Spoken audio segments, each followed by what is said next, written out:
اس وقت ہمارے ساتھ موجود ہے تحریک لبیک پاکستان کے رہنما اور شورا کے رکن جناب ڈاکٹر شفیق امینی صاحب۔ ڈاکٹر صاحب یہ بتائیے کہ اس طرح کے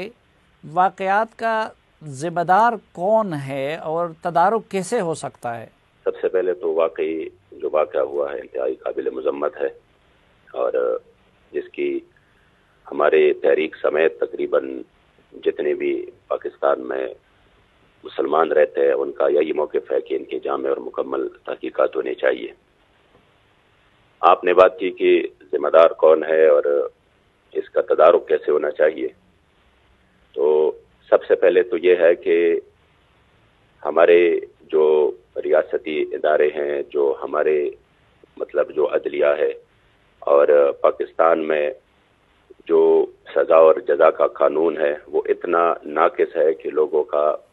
اس پر سے اعتماد تقریباً اٹھ چکا ہے، اور یہ پہلے واقعہ نہیں ہے۔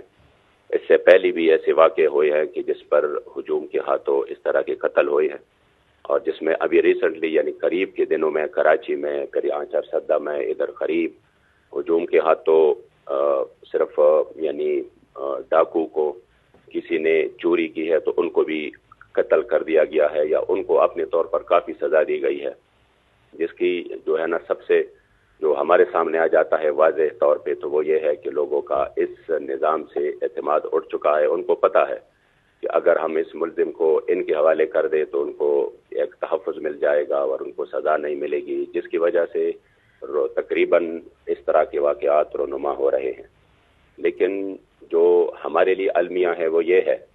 کہ اس طرح کے واقعات ہوتے رہتے ہیں، لیکن جب کوئی بھی ناموس رسالت کہ اس حساس مسئلے میں اس طرح کا کوئی واقعہ ہو جائے تو پھر اس کو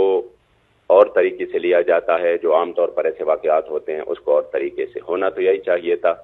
کہ جب قتل کی بات ہو اور اس کو ہم انسانیت کی قتل قرار دے رہے ہیں تو پھر تو ہونا یہ چاہیے تھا کہ جہاں پر بھی اس طرح کے واقعات ہوں، خواہ مسلمان شہید ہو جاتا،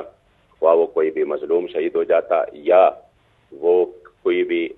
غیر ملکی جو یہاں پر معاہد ہوتے ہیں، جو یہاں پر ان کو ہم نے پناہ دی ہوتی ہے، اقلیت ہو میدا کوئی بھی ہو، لیکن بطور انسان ہم ان کو لے لیتے تو میرے خیال میں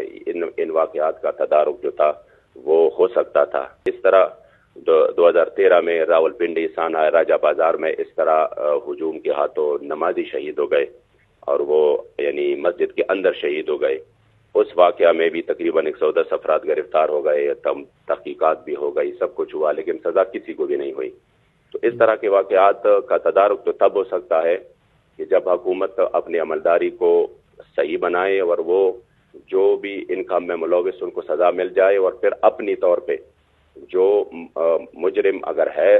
تو اس مجرم کے لیے سزا اور جزا کا عمل بھی انتہائی مضبوط ہو تاکہ لوگوں کا جو اعتماد ہے وہ بحال ہو سکے۔ تو ڈاکٹر صاحب جب آپ خود فرما رہے ہیں کہ حکومت اپنا فرض پورا نہیں کر رہی ہے، عدالتیں نہیں کر رہی ہیں، تو پھر موب جسٹس تو جسٹیفائی ہو جاتا ہے، تو پھر آپ سیالکوٹ کے سانحے کی مذمت آپ کی تنظیم کیوں کر رہی ہے؟ جی مذمت تو ظاہری بات ہے، مذمت تو ہم کریں گے، لیکن یہ تو ایک کمزوری ہے نا کہ کہ جب اتنی حساس مسئلے میں لوگوں کے جذبات اس حد تک مجروح ہو چکے ہیں کہ ماضی قریب میں ایسے واقعات ہو چکے ہیں، مسلمان تو اس مسئلے میں انتہائی حساس ہے۔ وہ تو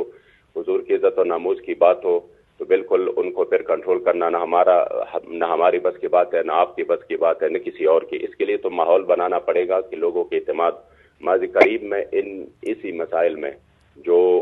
اگر ہمارے سامنے ہوئے ہیں، مثلا ناسیہ کا مسئلہ ہے، کس طریقے سے ان کے لیے وہ کوششیں کی گئی، کس کے کہنے پر ہو گئی، اور کس طریقے سے پھر اس کا یہ مسئلہ وہ پوری قوم کے لیے، مسلمانوں کے لیے۔ ڈاکٹر صاحب ذرا اس میں بھی رہنمائی فرمائیے کہ یقیناً یہ سنگین ترین جرم ہے نبی کریم صلی اللہ علیہ وسلم کی توہین کی ناپاک جسارت کرنا۔ اسی طرح آپ کیا سمجھتے ہیں کہ جو لوگ ذاتی مقاصد کے لیے یا سیاسی مقاصد کے لیے یا کاروباری مقاصد کے لیے کسی پہ جھوٹا الزام لگاتے ہیں توہین رسالت کا، تو شریعت اس حوالے سے کیا کہتا ہے اور اس کا تدارک کیسے ممکن ہے؟ اصل میں صافی صاحب، شریعت تو اس مسئلے میں بالکل واضح ہے کہ جنہوں نے ہمارے بابا جی فرماتے تھے کہ اگر جنہوں نے ناموس رسالت کا مسئلہ اپنے ذات کے لیے استعمال کیا، اپنے ذاتی اغراض و مقاصد کے لیے، تو انہوں نے پھر بچنا کوئی نہیں، اللہ کریم ان کو دنیا اور آخرت دونوں میں ذلیل کرے گا۔ اسلام کا بھی یہی ہے موقف کہ من قتل معاہدا فی غیر کنہ حرم اللہ علیہ الجنہ، جنہوں نے بھی کسی معاہد کو جو کہ جنہوں نے پناہ لی ہو، اگر اس کو اسی طرح صرف ان کی کفر کی وجہ سے قتل کیا جائے تو اللہ کریم ان پر جنت بھی حرام کرے گا۔ اور میں صافی صاحب آپ کو یہ بتاؤں کہ یہ جو حدیث ہے یہ ہم نے بابا جی کی خطبات سے یاد کی ہے، یعنی وہ بار بار یہی تعلیم دیتے تھے، وہ تدارک چاہتے تھے